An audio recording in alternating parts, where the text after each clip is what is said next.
What is good, my Impact Wrestling fam? Welcome to TNAIW Reaction, Episode 1. My name is Geoff, and if you're wondering what the hell is TNAIW Reaction, it is a show I'm going to attempt to put out weekly because with all the news coming out, guys, I just can't wait a whole month to talk to you. I'm going to be honest here. There's too much good stuff. I can't promise it'll be every week, but I will try my best, and at the very least, of course, have our long TNAIW podcast once a month. Post Under Siege this month, May 28th. So look out for that. We'll update depth charts. We'll shoot the shit, all that stuff. But this is going to be hopefully weekly, 20 to 30 minutes. Not live, unfortunately, but when I can fit it into this hectic schedule that I have at the moment. But at least we'll get something on this channel, and I know I'm going to keep trying to get more on here. You'll see over the course of the week. Hopefully get some shows back on here, including Go Power Rankings, which you can check out now on Rangers of Wrestling, Datila's channel, killing it as she always does. She sent me some samples of what it's going to look like. Looks good so far. So proud of her, man. So make sure you show them all love until we get back to the swing of things. But I'm going to touch on a few things, make it quick, Impact on Access TV, talking points, obviously the hot news of the week, and Trinity Fatu signing or stay, whatever you want to call it, excursion. But excited to talk about all of it. First up, I'm going to talk about the KO division because the Knockouts division this week was insanely represented. And on top of that, obviously the news that we're going to hit with Trinity, hand in hand of an example of why she's here in the first place. So we start off with Masha and Jordan, which I thought was a phenomenal match. I know everyone's going to say, well, Masha, I want her to win. And I think, I'm not going to say there's something more backstage to that, but I think there was just plans that got deterred by, Mickey's thing and maybe some people coming in and maybe not. Maybe I'm completely wrong. I still would like her to tag with Jody Threat. I think that would be a good idea. But right now it looks like Killer Kelly and her are going to have a little feud. A great vignette from Killer Kelly showing her character. Speaking of Jody Threat, getting a dub against a local, which I thought was good. Keep her in that dub column. Keep her fresh in the mind. Once again, very ODB vibe for me right now. Coming out, music hits, crowd gets pumped. Helps that we're in Canada. Does her thing. I dig it. But I really could dig her and Masha together. But speaking of tag teams, we'll start with Death Dolls because they're going on their own little journey here, their own excursion.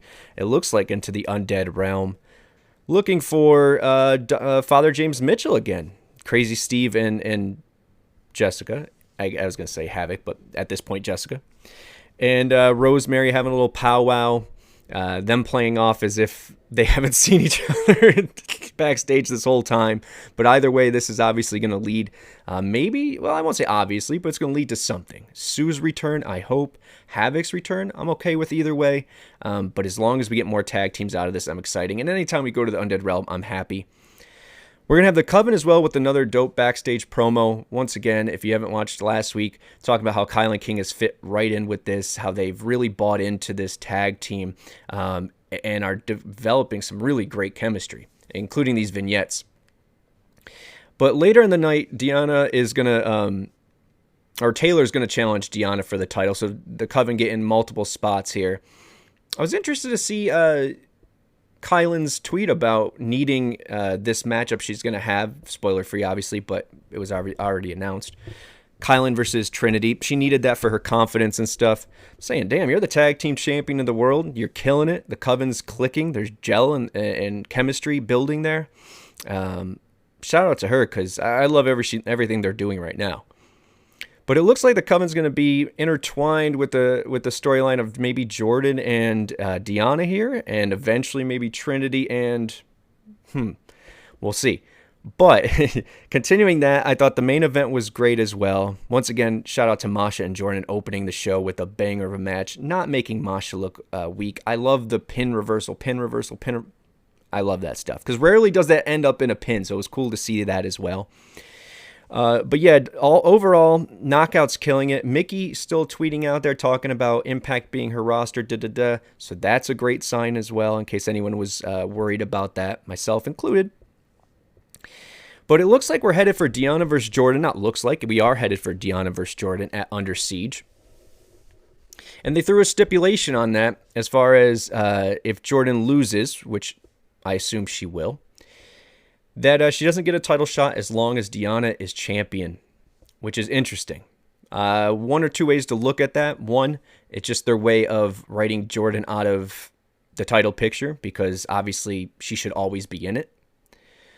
Or two, is that contract coming up? Yes. Does that matter? I don't know. Once again, I could go on and on about this, but it's obviously what she wants and what she needs and what she's looking for.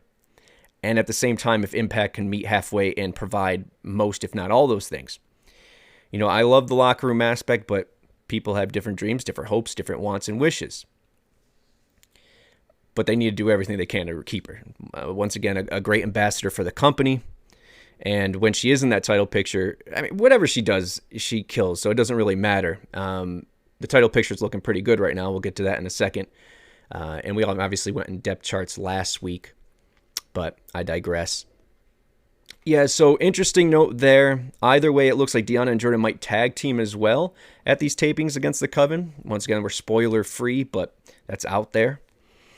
So interesting. I'll save the rest for at the end when we talk about Trinity, but shout out to the Knockouts and the team for continuously booking them in a great light. And not for the sake of booking them in a great light. There's a reason. There's a purpose. It's because they're just as damn good as anyone else on the roster. The fact that we have to even say that is silly.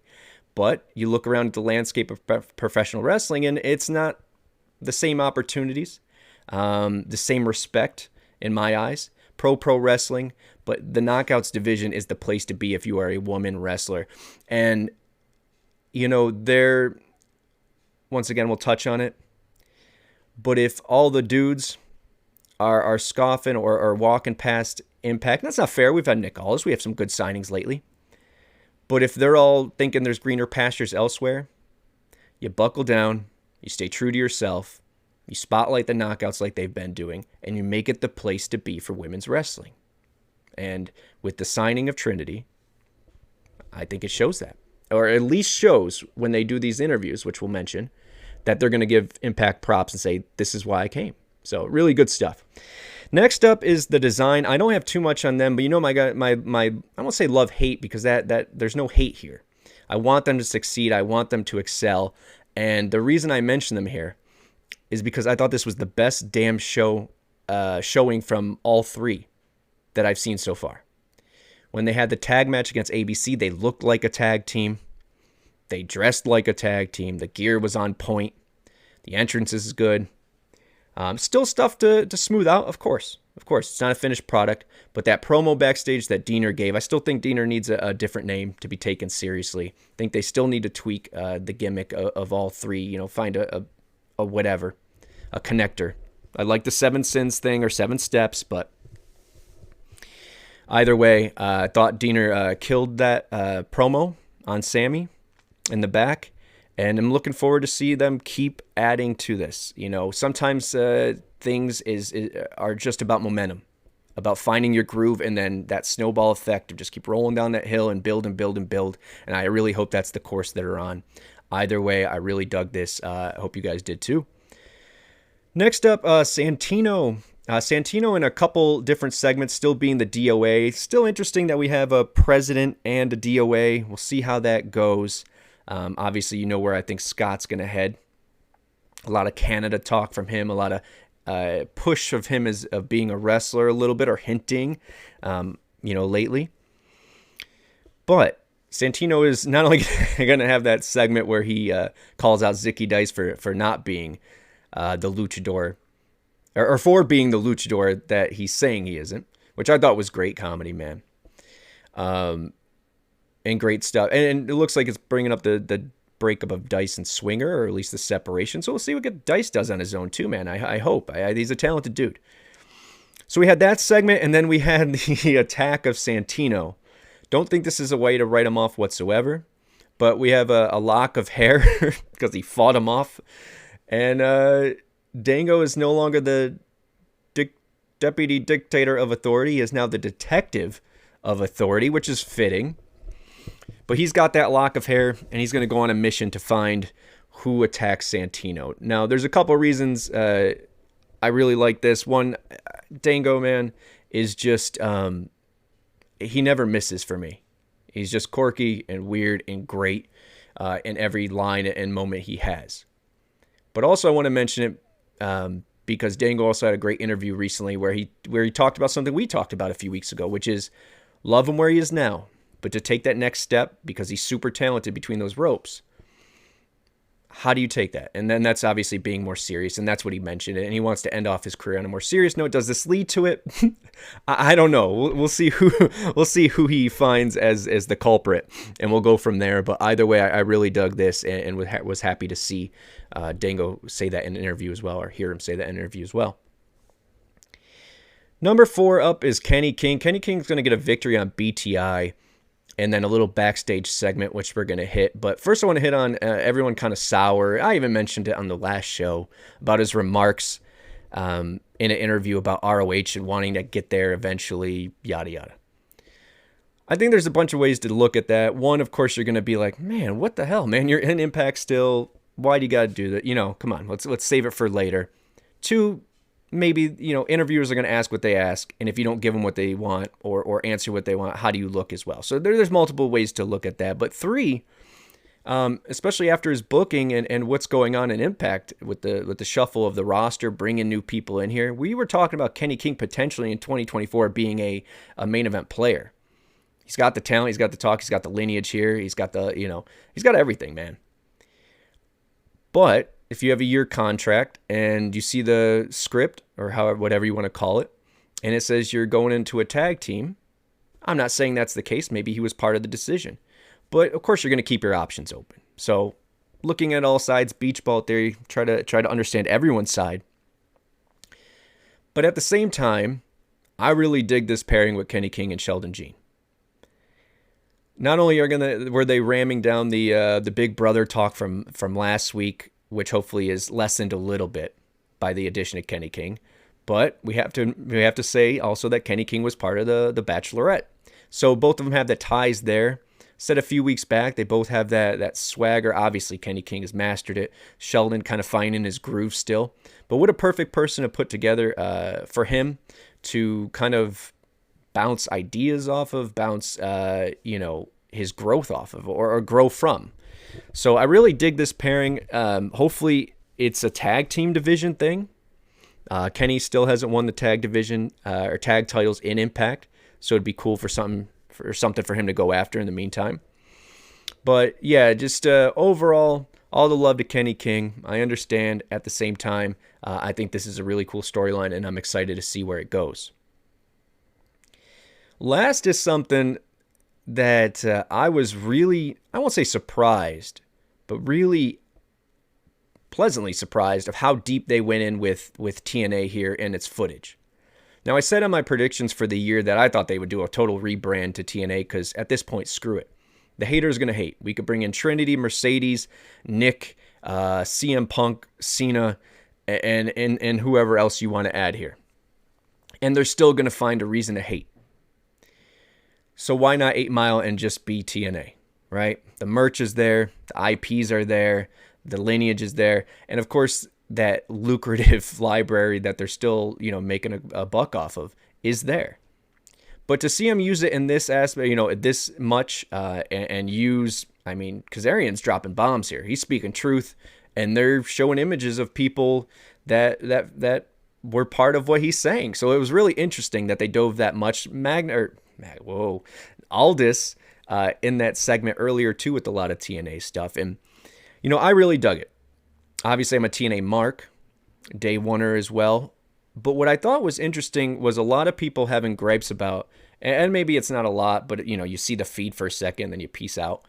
And it was just, too much TNA, too much TNA. I'm going to tell you something. When people say we rely too much on TNA, one, they don't watch the product because there was a 3-year span where we barely mentioned it. We ran away from all the IPs. We ran away from all of the pay-per-view names and washed our hands clean. They've slowly brought it back over time. So one, I know you don't watch. And two, if you do see these segments and you say too much TNA, you're relying too much on the past. One, I know that means you're not a WWE fan because I mean, if you have the history, you have the library, you have that meat on your bones, why not use that? Why not refer to that? History is wonderful, especially when you can go back and say, hey, go look at this and check that out on the app. What tells me is them are AEW fans, and I'm pro wrestling, but that speaks to me as people who maybe they're just not confident in stuff to say, oh, we got a high from TNA still. But I think it's more so people with no lineage of their own company honestly want to rag on someone for using the lineage of theirs. But I really dug this. We're going to get part 2 this coming week. I think this is great for Kazarian because he came in a time where I don't think it was, obviously months into planning for him or booking strategy. They just kind of, come in, we'll figure it out, and we'll go from there. And he's, had some great stuff in between, BTIs, some, multi-man matches. But this is cool to get him on his own footing, prep him, which I hope for a DMC run, and then the world title in 2024. What do you guys think? I thought this was a great case of showcasing him, treating him like a star. But how did you guys feel? Did you think it was too much TNA? I of course, I'm never going to say that unless they're just straight milking, but I, of course, want it to go back to that. So who am I? All right, so let's get to the hottest news of the week. And no, I'm not talking CM Punk backstage, Mercedes backstage, Tamina backstage, Ricky Morton rocking the production backstage. I'm talking about Trinity signing here and the awesome press we've been getting since. One, this is a clear testament to what I was speaking to earlier, which is just keep doing what you're good at. Keep highlighting your positives, and the rest will follow. Impact has been playing the long game for quite a while, and it's about time some of it starts to pay off, and this is one of those instances. And for anyone who's saying, it's not that big or none of that, look, for Impact it is. And not only could she have went anywhere she wanted to, she chose Impact, so that's obviously great. But there's so much more behind it. Because say what you will, and a lot of people are saying what they will, the amount of legitimacy this brings is something that you can't put a dollar sign on, dollar value on. And I say that because when they're playing the long game, can you throw money, even though they're, you want to stay in the black, throw money at the potential of what someone will do? Oh, this person can do this for us. Oh, maybe this will pop the ratings. You could go that route. We've went that route a long time ago, and some panned out, some didn't. But when you bring in someone like Trinity, who has layers to them, you're getting more than your value in return. You're getting her on NBC Chicago talking about signing with Impact. You're getting interviews with all of the, all the sheets, looking forward to hearing what she has to say. You get all of these things. You got to remember, she was on Total Divas. You're going to have fans that are just fans of her in general. And if you go down your timeline, and it's open enough, you'll see a lot of people. I think we at least retweeted one person who has signed up for the subscription just because of that, because of her signing. So these are the things that a typical signing or someone, an indie person that you're going to build up or has a rapport with, the indie scene and the hardcore fans, this is something totally different. And I'm so happy for Impact because this is a big get. And on top of that, she already has a character. The entrance, if you saw the sneak peek, and of course we're spoiler free, but I couldn't help myself. And what a damn cool entrance it is. Looks like I said, she's obviously going straight for Kylan King, and then Deanna and her have a back and forth. I'm not going to go too far into the what could be because I don't want to take away from her signing. But the fact that she's playing around with a tag team champion and then someone who's going to be facing the tag team champions with Jordan just feels like, maybe there's more to this than meets the eye. But either way, I don't see how we can be any way, shape, or form not positive fully about this. This is a great sign. It's a great signing. It's a great temporary hire, whatever you want to call it. This is a big time get. And I'm excited to see this Thursday what happens. and then the following Thursday, and Under Siege, and the following Thursday, and the following. So this is really cool, man. And, you know, once again, I don't want to take it away from just the greatness of her coming in and what she brings to the table. But you have to also think that all those people backstage supporting her, all those people at home supporting her, all her friends elsewhere supporting her. This is another person who could come in here, be an ambassador, see what it's like behind there, cross the line, and then tell everyone else, oh yeah, this really is how it is. It really is a locker room that is positive for each other. It is a locker room that's shooting for the long-term success of this company. It is a locker room that supports each other and wants everyone to succeed. You know, obviously we're not back there, but people like her are people who can confirm that to others. And you can't be mad about that. Can't be upset about that. You can't be this, that, or anywhere in between. If you're an Impact fan, you should be happy about this. And I definitely am. I hope you guys are. I do want to mention that there are going to be some fans. Obviously, I just said that we retweeted someone who got a subscription because of her signing. But there are going to be some fans that maybe were haters prior. And you know me, I'm going to be there with open arms, one fan at a time, one friend at a time. We need to bring these people in. Okay? Do you give them your full trust? No, okay, I can understand that. But hey guys, let's take all we can get. Let's bring them into the Impact family, and let's make sure the next time they go to Chicago, it sells out quicker and bigger. Let's make sure they go to the next time they go to insert place here, it sells out quicker and bigger, because that's what all this is about. And the only way we can do that is with more fans. And Trinity signing seems to be a big part of that, man. So really excited to see that. Excited to talk to you guys. Until next time, I guess, right? Let me know what you'd like me to talk about this. Drop it in the comments here. Once again, unfortunately not going to be live. I'm going to squeeze these in when I can. I'd like to get them out by Friday. I don't know. I'll do my best. But comment here or tweet us. Tell me what you want me to talk about as far as the 5 and then the hottest news. And we'll go from there. All right, guys. Thank you. I hope you enjoyed. Thank you for coming out. God bless and good night.